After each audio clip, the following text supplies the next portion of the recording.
to dance, taking a chance.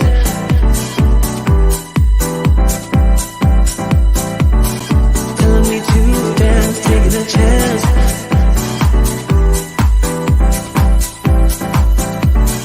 Telling me to dance, taking a chance.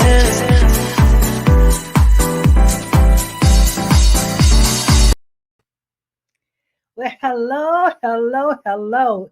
It is your host, Maxine Phillips McCoy, coming to you for the Life Strategy Show. Why don't we pause for a second? Go on, reach out, let everyone know that you're watching this show, have them to join you. We have a phenomenal guest with us this evening. You know, all of my guests are special and they drop platinum nuggets. So get your pen and your paper ready because it's important that you take this information down and don't just keep it to yourself. Share it with others. So go on, take the time to ping somebody, let them know to come into this life strategy show and listen in. You never know, there might be a surprise and you could easily win a gift. All right, so as we get started, this is about life strategies. I am the president of GAMS Unlimited and the founder of Level Less. I always explain what Level Less is because it's a shift in the mindset. It's about helping individuals to build their dream. And in building your dream is about removing levels in your mind. Because once you remove those levels, you continue to succeed on your terms. You know your worth and you can advocate for yourself. So that's what Level Less is all about. It is the movement. So join this movement and become Level Less. I am also an architect. Okay, architect build things. But I don't just build things, I help individuals to build their dreams, what they have seen for themselves. And I always say the sky is not the limit, so don't limit yourself. You have visions, you have aspirations, you have goals. And that's what Levelers is all about, is helping you to exceed those goals, not about reaching a certain level. So enough about me. But my guest this evening, oh my gracious, do we have a surprise for you? He is none other than Frank. Frank, now I have to make sure that if I don't pronounce that middle name, I'm going to say Frank Jordan, and Frank is going to help me pronounce that middle name so I can get it correct. But what I want to tell you is that he is a best selling author, a best selling author. You hear me? Not just one book, but Frank has written 7 books. Not only did he write books, but he is a historian of the Black community.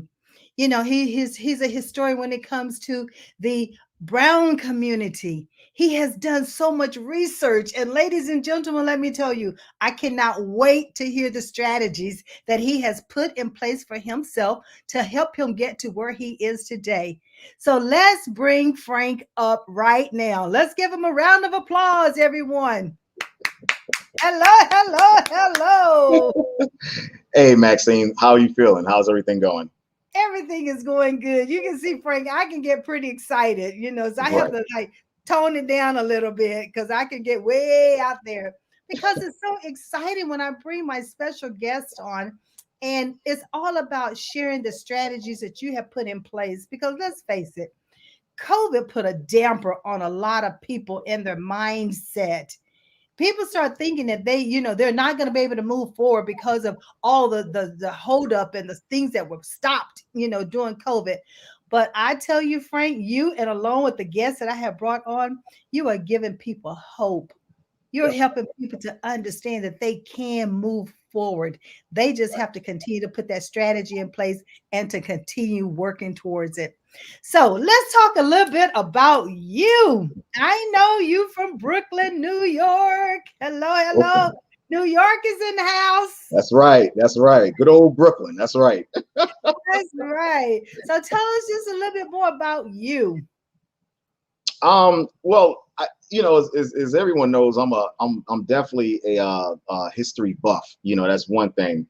love history. And the more and more that you research history, just the more and more that you find how important, that our people are in history. Yeah. Yeah, also I'm a writer, historian. I've actually ghost written for BET. I don't tell too many people that BET, and also for PBS as well too. Ooh, but listen, you just let it out of the bag. Listen, we air to 120 countries. Hello. So it's no more secret. That is awesome. Continue. Tell us a little bit more. Absolutely right, and I also have actually a Hebrew school in Raleigh as well too, and have won. I would probably say maybe 23 literary awards as well too. Author of the year over at the Nat Turner plantation in Virginia, and that's a place that I think that everyone should get out. So I think it was 2018 when I won the award.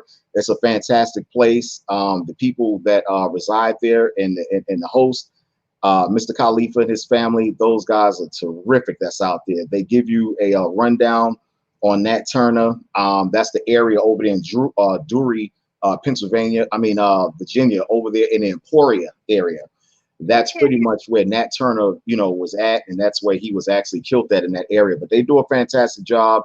They turn them into a museum/library, and they do everything once a year. They draw people over there, and they have a really good reservational farm over there as well too.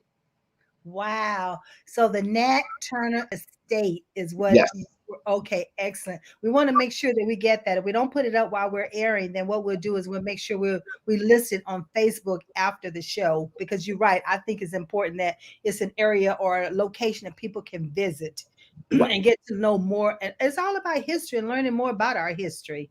right. So that brings another question up. Sure. What intrigued you to even start doing all of this research? Falling asleep too much in high school during history. That's what intrigued me. Hey, listen, hey Maxine, listen, the reason why our black students and our black kids, including myself, listen, we didn't really pay too much attention, to history because it was nothing being taught about us in history. Right. The older you get, you start researching. George Washington was a slave owner. Thomas Jefferson also was a slave owner as well too. Ben Franklin as well too. So, the constitutions and the amendments, when you go back and when you research those things are actually put in place actually to set us back, and not only to control us, as a nation of people, but to keep us conditioned, to keep us in a maximized, facility called the United States.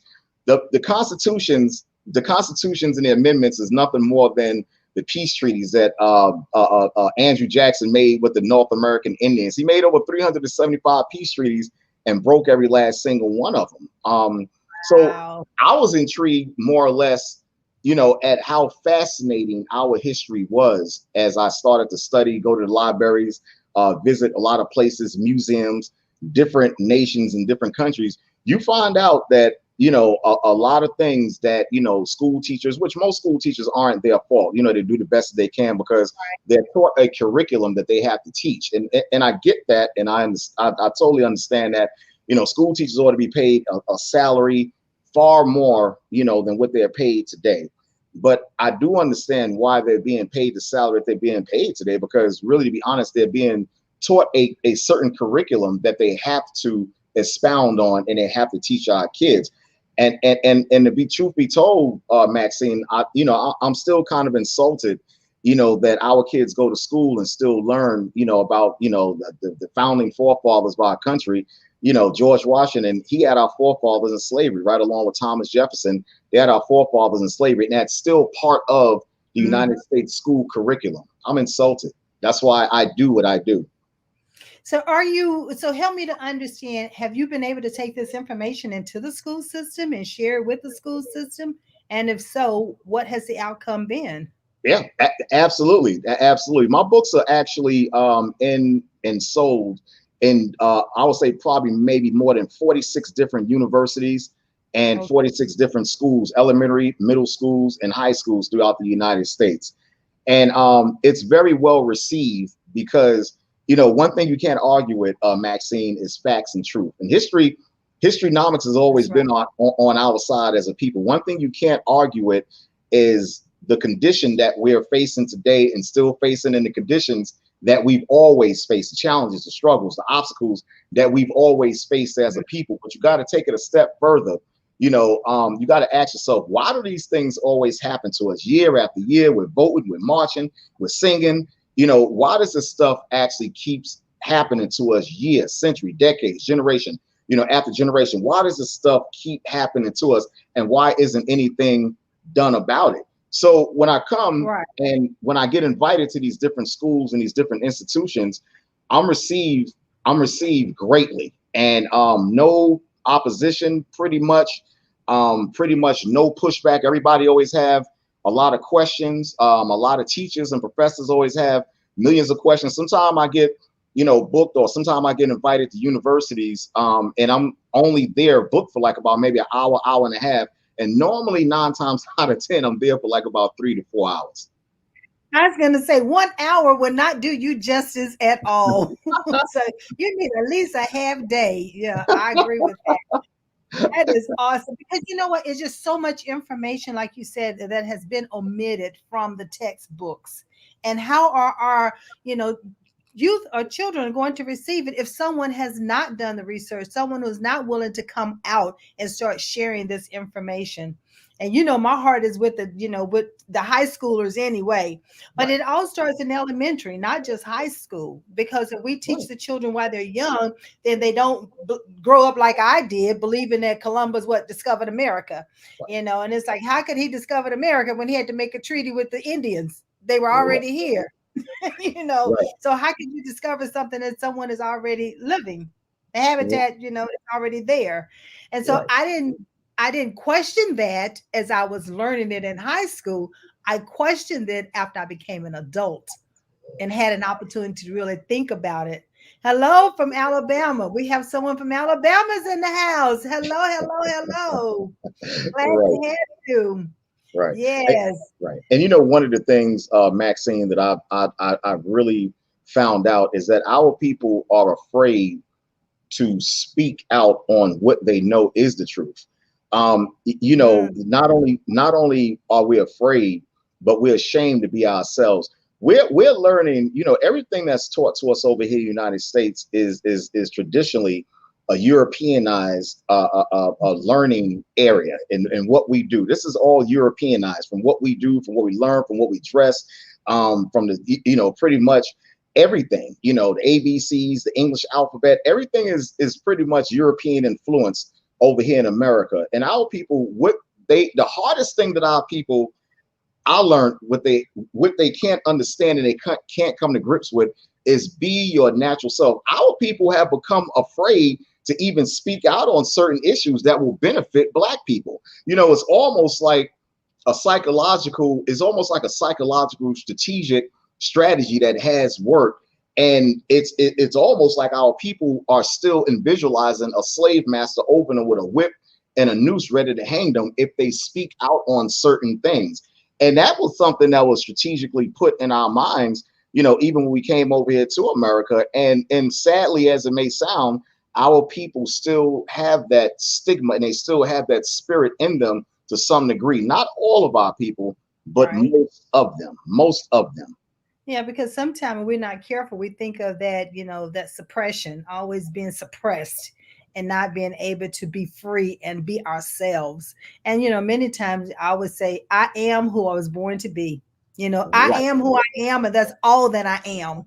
Right. It's like, accept me as I am, because this is all you're going to get. And that brings me to why I do an ability assessment, especially for our youth, because it's important to me that our youth start understanding who they are from their core as early as possible in life. Because the sooner we understand who we are, we're no longer trying to be validated by someone else, such as society. And Right. I always say, well, who is society? Give me their name. Give Right. me their email address. Give me their telephone number. And no one Right. can give me that, because society is a group of individuals that have a certain mindset, like what you just talked about. But Right. what if imagine that if we can get these same individuals to start thinking in the mindset of you are who you are. You don't have to be pretend to be someone else. Don't be like an actor. You're taking on a certain a role of another Right, person or right, another persona. You don't have to worry about that. Just be you and right, do you. right, And so right. go ahead, go ahead. No, look, you're absolutely correct. And I had this argument with someone about a week ago. Um, we're the only people that, go to school for 12 years, go to college for 8 years just to work for another corporation or just to work under someone. That's what America teaches, even in the educational systems. You do 12 years of school, you go to college for 4 years, and, you go to school and get a master's degree, just to work up under someone else. They don't teach and they don't push, once you're finished and you get a trade, to open up your own business. They never teach that. They never really push that. The only time that that's really relegated and that's really institutionalized in our people's minds is that you already have that chip in your head already, maybe from your parents. Because listen, I'm gonna tell you, during the time of segregation, okay, that's when American blacks were at their richest. Okay, during the time of segregation. All right, we had our own banking systems, we had our own farms, we had our own airports. Okay, I don't have to tell you, right here in Durham, North Carolina, on East Parish Black Street, Wall Street. they had Black Black Wall Street. Wall Street. Absolutely, Yes. absolutely. Look, the Mechanics and Farmers Bank was actually, wreck, erected by Black three great owned. black men. Absolutely, That's right. And the right. mutual insurance company building is still standing today. So you would ask yourself, and one would, question, and one would ask themselves, okay, we had our own banks. The North American Indians before Columbus came over, they had their own herbal farms, medicational system. Like they came, like when Columbus came over, they volunteered to have smallpox over here. When Columbus came over here, we had our own banking systems, irrigation systems. We had our own food, water buffalo. The air was more pure. And during the time of segregation, we had our own educational systems, pharmacies, hospitals in Chicago. You had Provident Bank that was set up by Daniel Hale Williams. That was an all-black hospital, okay, that dubbed as a nursing facility for black doctors and for black nurses only during the time of segregation. So if we came together as a community and we had these things, why would we want to integrate? Why would we want to integrate with a people that had our forefathers in slavery and was so and still so hell bent on making our lives a living hell through amendments and constitutions? You got to ask yourself, why would we want to integrate with a society, okay, that had nothing to do but push us back, degrade us all the time, teach us that we were nothing, even our own skin is bad, the way we walk, the way we talk, why would we want to integrate with a people like that when we had our own? And as a result of integration, during the time of the Vietnam War, it started probably about 1955, and I know the war ended in 1975. During that time, it opened up the floodgates to the beginning of the end of the black community. During that time was the worst time period for the black community, when the black man was taken out of the household and taken over there to Vietnam during a draft. Okay, and during that 20-year period, the black community suffered. Okay, they really suffered. Yes, yes. And when you talk about that era, it also bothered me because here our black men were forced, to go into war, to do this war, even though it was never totally declared a war. But the whole thing of it is that when they came back, the respect was gone. Right. There was no respect. Right. It's like, but you force them to go, and now that they're back, Right. then you are, isolating them. You're not respecting them. You're not having anything to do with them. You don't have anything set up for them in order to help them mentally, emotionally, Right. to overcome everything that they had to endure while they were there, taken off of their motherland, and taken into another region unknown. They had never been off, the United States soil. Right. Right. And And to you be gotta listen. introduced to the world that way is like, wow. Right. And you gotta, Maxine, you gotta ask yourself, people, looking at this podcast, and people, see me lecture all the time. And you gotta ask yourself, thinking outside the box. One would say, is it just a coincidence? And are all the odds just stacked against Black people all the time? Do these things happen just, everything has a plan. Everything has a plan. And when you go back and when you look before, before the war, and during the time of segregation, again, that's when Blacks were at their richest. In Detroit, you had Paradise Valley, you had Black Bottom in Detroit. And just coincidentally, what they did, they erected a highway, I think it was Highway 75, to go straight through, okay, Black Bottom Detroit and Paradise Valley. And Paradise Valley and Black Bottom Detroit was a segregated area where they had their own beauty salons, they had their own theaters, they had their own hotels, okay, that was built by Black people, just like they got a hotel right here in Durham, North Carolina, in Raleigh, that was built and erected by Black people during the time of segregation. So people don't understand, why would they put a highway, just like they did here in Durham? They put the Durham Freeway right through East Parish Street. So people would say, well, why would they put a highway through a particular neighborhood? Wouldn't that bring business, and wouldn't that, when they're finished? But you got to understand, the government can draw out a governmental contract for a highway for 15 years for as long as they want. They can drag it out for as long as they want. Okay, but during that time, if there's a highway going through your neighborhood, guess what, Maxine? Business is over. Business is over. Nobody can't get to your business. You can't get to your business, okay, to open up your stores, everything, and they making sure everything is blocked off around your business so they can erect that highway through. So as a result of that, guess what happens? Lose business, you just give up, everything is gone. That's just it. Forget about it. We can't do business no more for 5 and 6 years, 5 and 10 years. And coincidentally, Maxine, that's what they did to actually 10 prominent Black communities during segregation. They ran highways through there purposely. Purposely.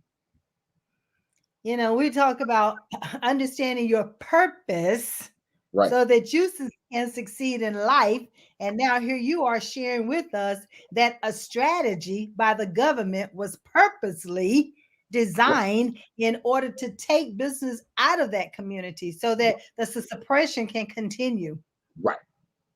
Let me read something to you real quick, Sister Maxine. This is in my book right here. We Once Were a Family. All right, okay. This is Black Bottom Detroit in 1942 during the time of segregation. They had and this is all Black community. They had 151 Black physicians, 140 social workers, all in the Black community, 85 Black lawyers, 57 Black-owned restaurants. And this is during 1942. 57 restaurants, 71 beauty shops, 36 dentists, 30 drugstores, 25 barbershops, 25 headdress maker shops, 20 Black hotels that was built by Blacks, 15 fish and poultry markets, 10 Black hospitals, 10 Black hospitals, 10 Black hospitals, 10 electrician companies, 9 insurance companies, 7 building contractors, 6 floral shops, 2 bondsmen, and 2 dairy distributors, all in one neighborhood called Black Bottom in Detroit. So when you have neighborhoods that's like that, Maxine, that's all Black, not only does the Black dollar get recycled, okay, it goes from my hand to your hand, to your sister's hand, to your brother's hand, over there in the barbershop, it comes back. And in the Black community. There you go. They said that back during the time of segregation, the Black dollar recycled itself 135 times before it left out. They said now the Black dollar goes around one time. I was thinking 6, but now you're telling me it's 1. One time. Okay. It goes from my hand to the Black barber's hand to wherever holes he's gonna do with it. Good gracious, good gracious, good gracious. Oh my gracious. See, that's why we needed you on this show. When I say life strategies, listen, ladies and gentlemen, this is a strategy that was put in place, that the government put in place. Absolutely. In order to eliminate that Black dollar that was so rich. Right. In these communities. And so things like that, that's not a part of the history book, is not a part of what's being taught in the school system. So if it's not being taught in the school system, who's going to teach it? Right. And look, Maxine, one more point too. You know why in the Black community, the reason why you got banks now like Wells Fargo, you got Bank of America, you got Chase, You got all of these foreign banks because during the time when the black man was over there in Vietnam and they took the black man out and they was destroying, okay, our communities during that time. In comes commercialization, in comes the American banking system. Now they want to control everything that we do through a debit and credit system. The North American Indians, when Columbus came over here, they didn't have a debit credit system. They didn't have any borders on their land. That was all done by the United States presidents and the amendments and the congregations, okay, and the congressional acts when they boarded off the lands. The North American Indians had good, well, they didn't need a debit credit system. They didn't need that at all. That was the American way for what? To control our money and to control our people. If we have our own mechanics and farmers bank, why would we want to go bank somewhere else when the money can be loaned to our people, okay, so we can buy houses, so we can feed our kids, so we can get more farmland, so we can buy more acres of land, so we can erect our own schools, okay? And on top of that, to raise taxes off of the land. And it's no different. You got people that come into and they call it now, Maxine, they call it gentrification. Gentrification is just another word, okay, for the same thing that Columbus did when he did the same thing to the North American Indians, the exact same thing. Yeah, they always come up with a word. You know, it's always got to be a word that someone made up, and then they put a definition around it. Absolutely. You know, that's why I say society. Who is society? Right. It could be the government. It could be a group of individuals. Right. We might have a question. Let's see. I thought I saw a question. This is why the PPL, like people like myself and Pamela McCoy, purposely find and shot with Black-owned businesses. Yes.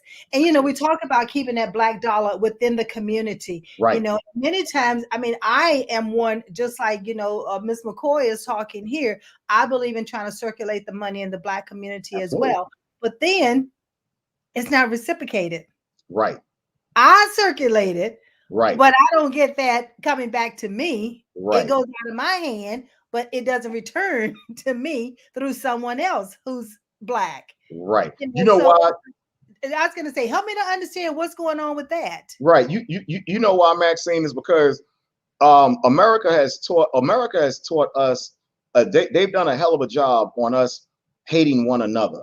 When you take everything away from a people, when you take away, you know, when you take away everything, when you take away their land, when you take away their sources of living, and when you take away all the essentials that they have and you charge them and put them up under a debit credit system, and you put them in places called, you know, less, you know, low income places, you know, where you have guys that just came out of jail and, you know, they go back to these places, you know, we're at each other's throats. And what America has taught us to do, America has taught us to be enemies towards one another. That's what America has done.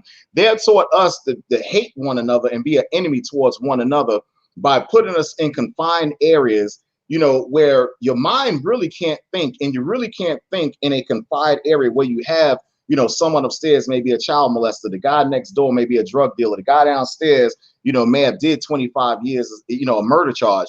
So when you have all of these people all in one area, okay, confided up in one area, that's a cauldron. And when you have no community centers, you have no counselors, you have no kind of essential outlet to them like you're perfect with, you have none of that available to them for people to give them a choice or an option to say, okay, this is the wrong way to go. It's bound to be a lot of criminal activity that's going on. So as a result of that, of course, you're going to hold your pocketbook and put 3 and 4 locks on your doors if you live in a neighborhood because of the crime level, okay, that everyone has created. Okay, gun violence. There would be no guns if the Smith and Wesson family wouldn't create guns. Okay, it would be no guns. And drop them in the community for people to have. Right. There you go. There you go. Well, how did they get them? They can't afford them. So where did they come from? If Henry Colt didn't put together a gun called the Colt, where would we find the guns? If they don't have chemicals called, if they don't have a lab called the CDC, how would they put together fentanyl and drugs and grow poppy fields? And how would we know what that stuff is if they didn't create it for us at our disposal? Say it again, our disposal. Right. Absolutely. Absolutely. Let me bring out one point to you. This guy right here, this is for a little self-motivation. This guy right here by the name of George C. Sampson. Okay, as a brother. Yes. Okay. Anytime you go to the store and see a Whirlpool wash machine or any kind of wash machine and dryer, guess who invented Right. it? A He brother did. by the name of George Sampson was the one who invented the wash machines. And let me say this the type of stuff that they hide from the kids in school, the black kids in school.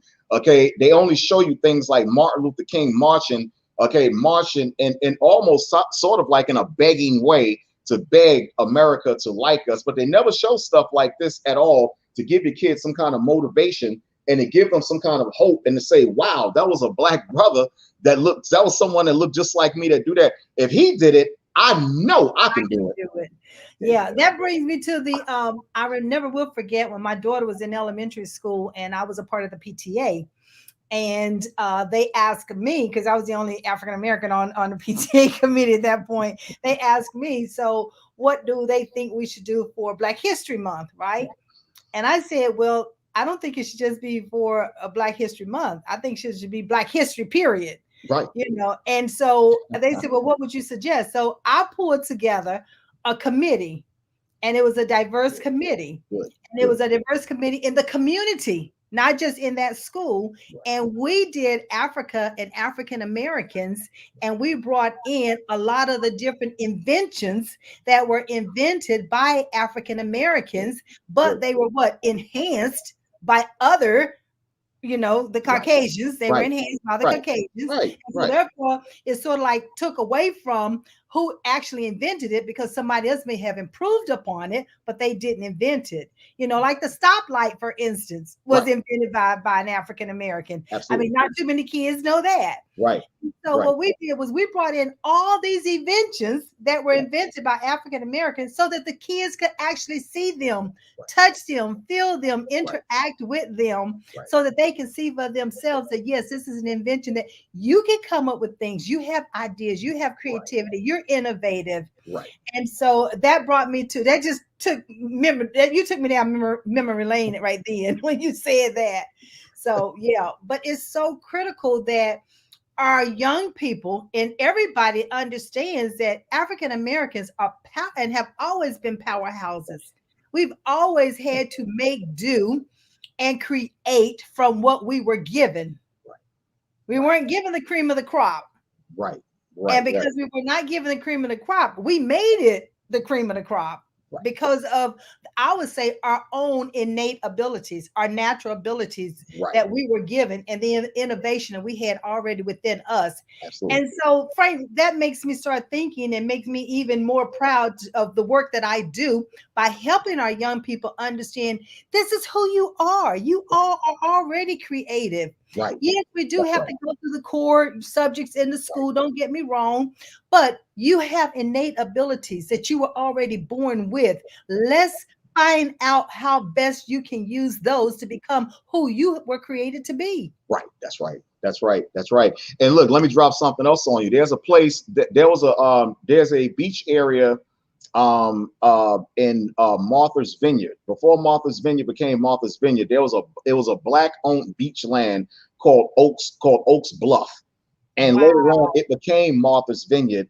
Black people actually owned Martha's Vineyard, okay, in the past, just like you got the Carr sisters that had 180 acres of beach land, and now what they call, the state took it over, now it's called Virginia Beach. The Carr sisters had 180 acres of beach land in the Chesapeake area. They called it Black Eden during that time. And it was 180 acres of land that the state of Virginia came and, of course, finagled their way and took away from them. And a lot of people don't know about stuff like this. Look it up, the Carr sisters, CARR, the Carr sisters. 180 acres of land in Chesapeake, what is now known as Virginia Beach, that was owned by black women at one time, and it's called Black Eden at one time.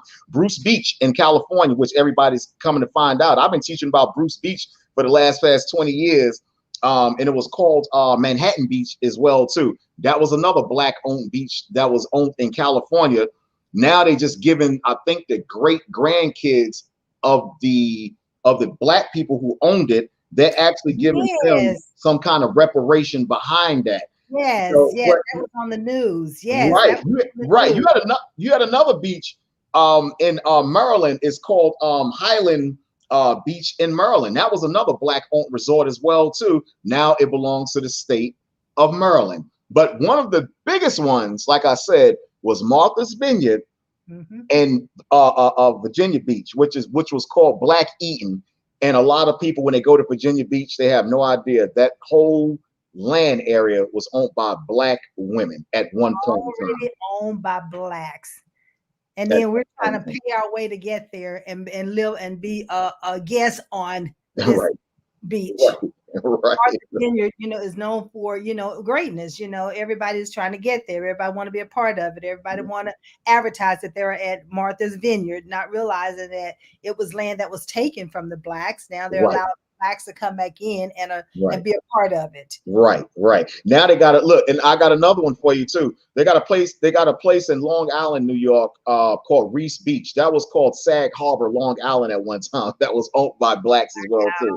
It was called Sag Harbor, Long Island, owned by Blacks. Now it's called Reese Beach. Now it's owned by the state of New York. And that was once another place, another beach area front that was owned by Blacks as well too. Wow. I tell you, Frank, I am so glad that we met. 10 experience, a Likewise. us meeting, and we were there side by side at this community, actually sharing our information with the community again at large. Thank you. And so I'm so thankful that we met, because had we not met, of course, I purchased the book so I can give to my grandkids. Thank So you. they can read it, because I think it's so important that they understand all that they can about the true Black history and what has taken place in the United States. Right. Not only in the world, but in the United States, where we are residing right now. Because many times, even in our own hometowns, we don't know the richness of what we were surrounded by. Because I did not realize all the richness of West Virginia when I was a little girl living in West Virginia. I couldn't wait to get out of West Virginia, right? Not realizing all the water rafting and everything like that people are coming back to, trying to be a part of, the Appalachian Mountains and how beautiful it is and everything. So we don't understand our own richness, when we are younger. It's not until we get older and come back and start appreciating it. But I love what you're talking about, because now we can help our young people to understand it right now. Absolutely. They don't have to wait until they become an adult. It is about transforming generations, and it is about not only bridging legacies, but leaving legacies. That's right. And look, let me say this too, Maxine. You hit on a really good point. The easiest way to brainwash people is get them while they're babies. Get them while they're in school. Because like I always say, you can't have a Caucasian teacher teach slavery. That should be outlawed. They may know of slavery, okay, but they can't relate to it like we can, and they can't teach it like we can, because they're going to water it down all the time, and they're going to make it seem like it wasn't the way it really was. In the accounts of everyone of slavery, okay, they're going to try to water it down just a little bit. That's the reason why they're trying to incorporate themselves into slavery now, okay, by saying the indentured servants. They went, the people that's from Denmark over there, they went through the same thing. No, they didn't. There's a difference between indentured servant and being a slave. The indentured servants, they was vagabonds, and they came over here to work the land for 7 years. And after they worked the 7 years, the land was theirs. And they got 40 acres along with that as well, too. And if they had any slaves, they got slaves along with the land as well, too. So that's a difference. They didn't come over here. There's no accounts, Maxine, where you had Caucasians that was indentured servants that got whipped, lynched, hung, raped. There's no accounts of that. Okay, the way that we came over here on the cargo slave ship, stacked up, sweating the babies, thrown overboard, sharks eating them. That's the reason why they call sharks man eaters today. Okay, because the shark trail that still is from Southwest Africa, that's where most of the sharks are still roaming at today, from the slave trade, because they used to throw the slaves overboard, and the slave population tripled as a result of that. So they didn't go through the same things that we did. So a lot of times they try to incorporate that in there, but that's another trick in history. But let me say this also: the best way to dumb a great people down is to always let them know that you didn't have no part in history. The way you look is bad, your nose is bad, your skin complexion is bad. We taught you everything. You don't know nothing. We the superior people, the way we look. Look at us the way we look. You want to look like us. But when you go back in history, and like I said, history has always been on our side. It's the total opposite. It's the total opposite. I don't remember when we got off the slave ships. I don't remember us going to no European college. I don't know. There wasn't any universities waiting for us when we got on the slave ships. We went from the auction block straight to work. Okay. Sure. So For someone else, for someone else's glory, not our glory, but for absolutely. So we went to the right. So we went from the auction blocks straight to work, and we engineered and cropped lands and grew stuff and built the White House and we built houses. How smart were we, Maxine? They didn't teach us anything. You just hit on the reason why I have been given this assignment in life. My assignment in life is to help individuals to understand, and I'm going to call it their God-given abilities. Right. The abilities that they were born with, that no one had to teach it to them. Right. It's automatically part of their core and a part of their DNA. And as soon as we allow our young people to understand this as early as possible, right, absolutely, they can become again who they were created to be. Help them put that strategy in place. Help them use their strengths that they're using. Help them to be the entrepreneur, the genius that they are, the creative, innovative. Stop standing behind someone pretending to be something that you are not. Be who you are. You were born to be. That's right. As simple as that. Be who you were born to be. That's right. And then a lot of our young Black men would stop being incarcerated. They would stop being, doing drugs and bad things like that because they don't know their true strengths. They're using them in the negative way and not the positive way. Imagine you're running a whole group of individuals and you're the head leader, but it's negative. Imagine if you were the CEO of the empire and it was positive, the impact that you would be having on your community, that you would be having on your school, that you would be having on this nation, that you can have on this world. If you just flip the switch, flip your mindset and start doing it in a positive way and not a negative way. And that way you're not trying to outrun the law. You're doing it legal opposed to being illegal. You're right. Let me tell you something. You're absolutely correct. And another thing also, why don't they show things like you and I talking about? One more thing, Robert Fleming. This is a brother back in 1919, a brother by the name of Robert Fleming. He invented the guitar. The guitar wasn't invented by Elvis. It wasn't invented by the Paul Lester in the family. It was invented by a Black guy by the name of Robert Fleming, the guitar. And let me say this too. Why don't they show that in schools? Because why? Because they want to appear dominant and they want to seem like we didn't have no part. And let me lay this on you too, Maxine. What they do is this: they'll put in the history books and some of the invention books, a brother like Robert Fleming, he added to, or he made, he added to, the schematic, or they'll say he made or he added to it. You can't add to something that's not there. Already created too. You can't add to something. You can't add to anything that's not there. It's like, somebody saying something that's not even invented, I added to it. I can't do that if it's not there. So that's another bone that they put in there. Just like Thomas Edison. Everybody knows that brother Louis Latimer invented the filament to light the bulb up. The only thing Thomas Edison did is just draw up the glass schematic, and it's just glass. It was just glass. That could have been a drinking glass. But the brother Louis Latimer, he went into the lab, and what he did, he made a filament to light the bulb up. The glass is nothing without the filament. It's nothing without the filament. Thomas Edison invented the light bulb. No, he didn't. He just invented the glass to go around the filament. That was it. But again, it's the persona, is the image that they want to feed us, and then we start believing it. And I love what you said. If you can start at that early age and get them to believe it, then it's already instilled, and then they continue to believe it. And the hardest thing is to have them to undo that belief. Because now it becomes a habit. Hey, listen. Somebody said the latest trick is to tell folks that we should be universal instead of being proud of ourselves. Yeah, we definitely need to be proud of who we are. There's no doubt about it. Hey, Maxine, listen to this, right? I remember when I was in high school. I remember when I was in high school, and I always bring this point out all the time. I remember when I was in high school, we had classes during the second half of the afternoon. In the morning time, we had basic classes like chemistry, math, English, social studies.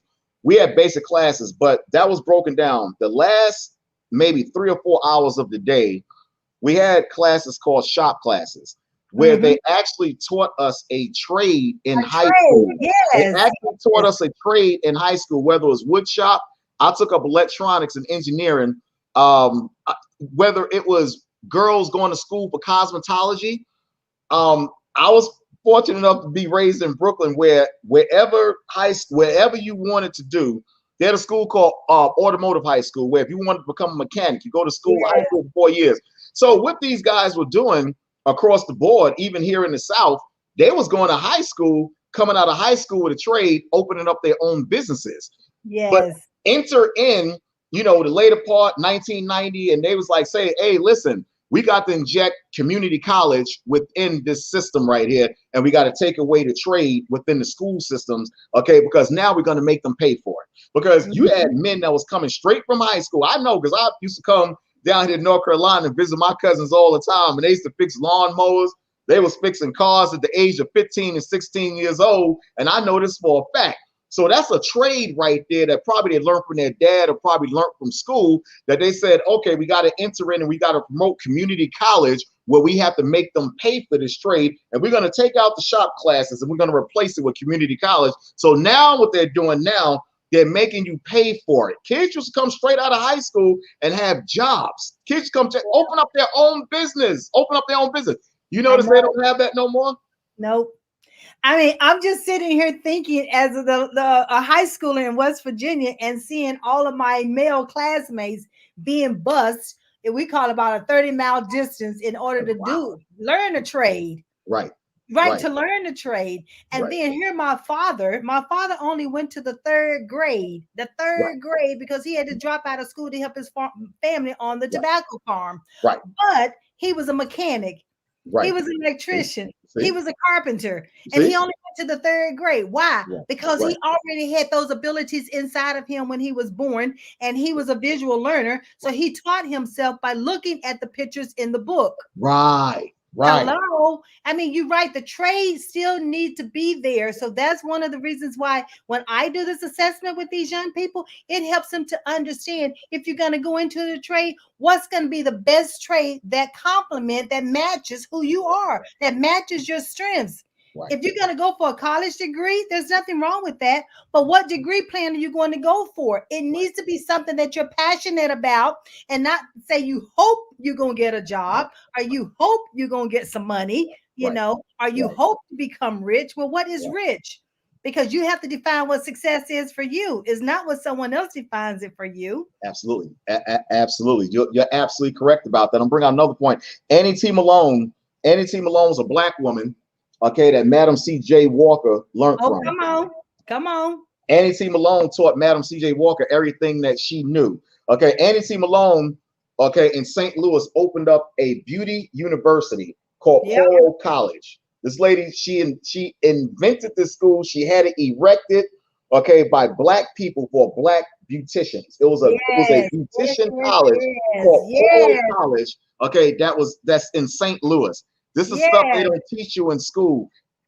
Madam C.J. Walker learned from Annie T. Malone, but they will never tell you who she learned from. No, they only tell you about Madam C.J. Walker. Right. C.J. Walker C.J. Walker was a student of Annie T. Malone. She actually attended Coral College and learned what she knew from Annie T. Malone. Now, if you got women like her that's building beauty schools and teaching Black, what does that incorporate and what does that breed? More Black women getting their own business and going out. There you go. I have an aunt. I've been trying to get her to come on my show. She's like 93 or 94, but she was a beautician in Detroit. Right. Her own business. I mean, I admired her from a little girl watching her, and her hair was always together. Right. So my Aunt Neat is who I call her. Juanita Lemons. My Aunt Neat is my jewel. And she has some gorgeous long gray hair now. but I remember her, doing hair, and I remember her giving me instructions on how to do my own hair and everything. And so you're right. It's just when people have that natural gift and we help to cultivate it, we help to allow them to bring it out and fail forward. It doesn't mean that you can always be successful in everything that you touch or do, but in event, if you're not, if someone's there to catch you and help you to continue to move forward, and that's what we need to do as the people now. As people now, we need to start collaborating and partnering with each other. And it's not about it's all mine. I can do it all by myself. I got to keep it and keep it to myself. And that's one of the reasons why I'm so thankful for the platform that I have here at Pod TV. Absolutely. In order to bring special guests I'm such thankful for it. on, so that you can share this great information. And this, ladies and gentlemen, I trust that you have written some of this platinum information down. I trust that you will share it with other people. Don't just keep it to yourself. When we talk about transforming generations and bridging legacies and leaving legacies, that's the only way to do it, is to share it. Right. There's enough people in this world for everybody. And there's enough revenue in this world for everybody. Absolutely. We don't have to have it all. We just need to go on and live comfortably. There's nothing wrong with that. But don't be a hoarder of the information. Go on and share it and help others continue to move forward. COVID was, it shut down 2 years. It stripped us of 2 years. It stripped our young people of 2 years of education. They're gonna have to. Do they ever make that up? We don't know, because everybody have different ways of learning, and some people can learn faster than others. But it's nothing wrong with helping everyone to understand what their gifts are, what their abilities are, so that they can put a strategy in place and they can move forward in life, and they're no longer suppressed. That's what this show is all about. This show is about helping individuals to understand that here we have Frank sitting in front of us, who's done this research, to sharing this information, all of these inventors and inventions that has happened. You too can invent. You too are creative. You too can come up with things that have not yet been positioned and put in front of us. Or you can also enhance what you come across. That's being done as well. So don't underestimate your own ability. Start believing in yourself. There you go. Start taking inventory of what you see yourself doing. So don't say, oh, I wish they would do this. No, you do it. You do it. Don't wish for someone else to do it. And if you don't know how to do it, start researching. This internet is full of so much information. And if you don't have access to a computer, you have the library that you can go to and have access to a computer. You have Frank. We're running Frank information across the screen where you can purchase his books. We're running his information across the screen where you can get in contact with him.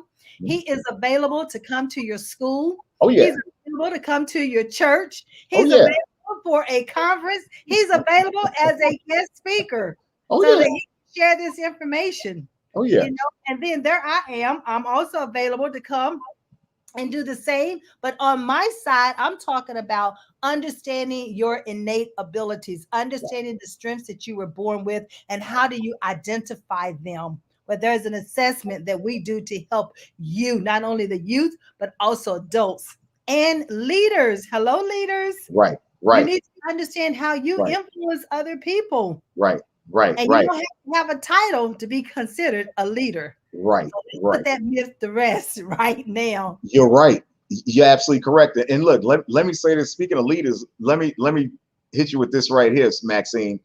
Our people get intimidated when they see Americans, Caucasian Americans, whether we go for a job interview, whether we go to college, whether you're in a supermarket, wherever you go for a bank loan. When you see, an American sitting behind that desk, when you see a white American sitting behind that desk, you get intimidated. It's just something about them that just intimidates us, that we fail right from the jump.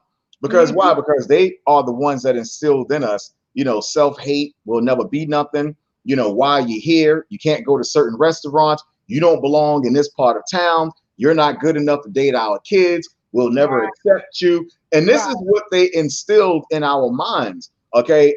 Look, black men want to become doctors. I know plenty of black men doctors, man. All hats off to those guys. I know plenty of them. Okay, black doctors.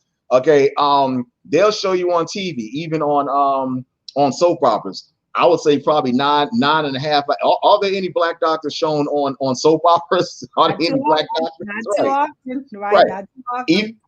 They even brainwash you as even kids with the little guy that used to come on TV, Doogie Howser. Doogie Howser. He's a Caucasian. And so that subliminal, that psychologically gets in a lot of our people's minds. Like, I can't be like that because first of all, he's white with white privilege and all this. But let me show you something. This brother right here by the name of Daniel Hell Williams. Okay, not only was he a doctor, okay, but he was a heart surgeon. Okay, in 1891.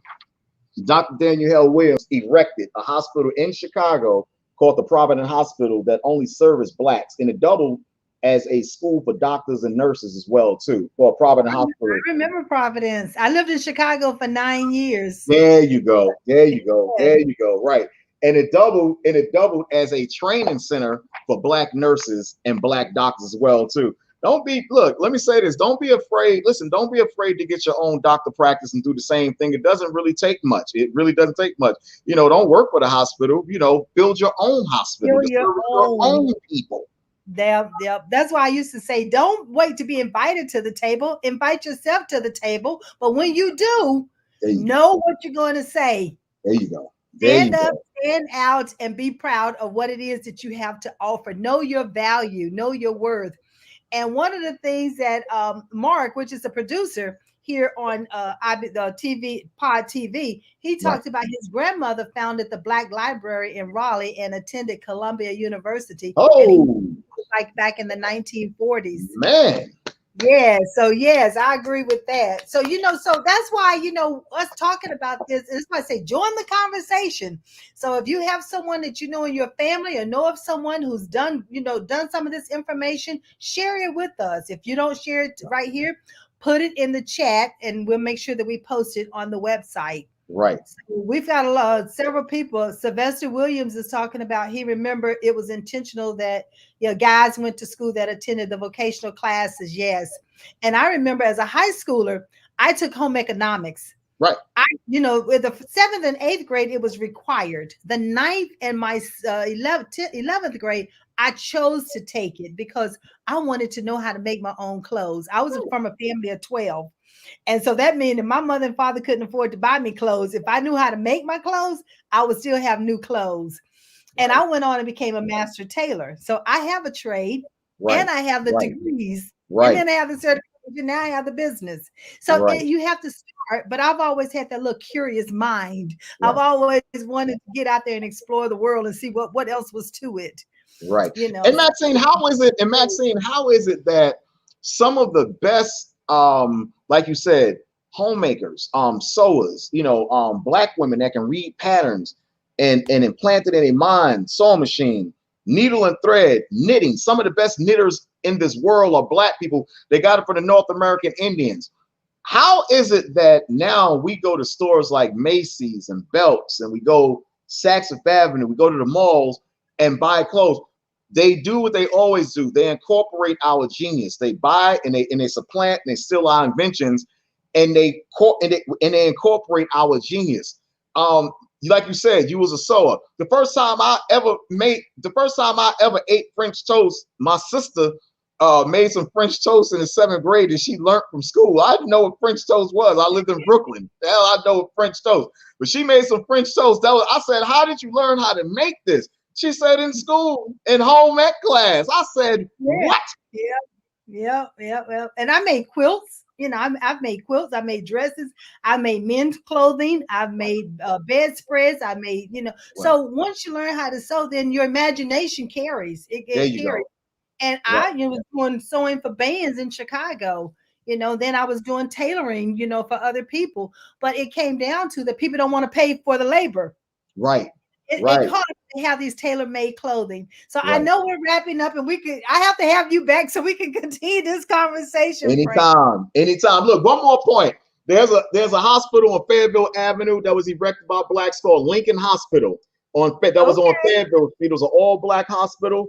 Okay, That's all right here. Is Fayetteville that Street. here? Is that here in the Raleigh-Durham area on In Fayetteville? Durham, North Carolina, on Fayetteville Street, there was an all-black hospital called Lincoln Hospital. It's now called, I think Durham Regional Hospital. Okay, okay, all right.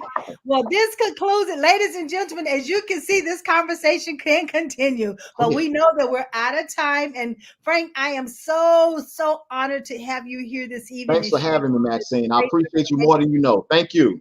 But ladies and gentlemen, his information is running across the screen, and we will post it on Facebook and also where you go and purchase his books.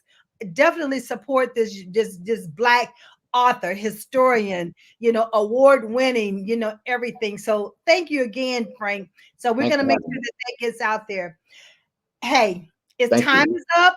And I know that we want to carry on, but we must end it. But I'll be back next week. Absolutely. And we'll have to have Frank back another time. So we'll get on his calendar. So in the meantime, I believe in you. I trust you believe in yourself. And school is getting ready to start. And I wanted to give a shout out to the Discount Tire in Nightdale. The reason why I'm giving a shout out to Mike is the 5-star service that he gave to me today, from the time I made a call in to the time I took my car in and picked it up. That's what we want. 5-star service, no matter where we go and no matter who we're talking to, because you never know. If you're entertaining a stranger, it could be an angel. Right. That's right. I believe in you, and I trust you believe in yourself. See you same time next week. Have a good evening. Telling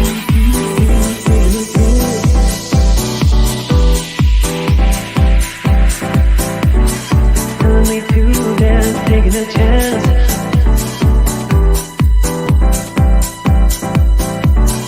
Telling me to dance, taking a chance.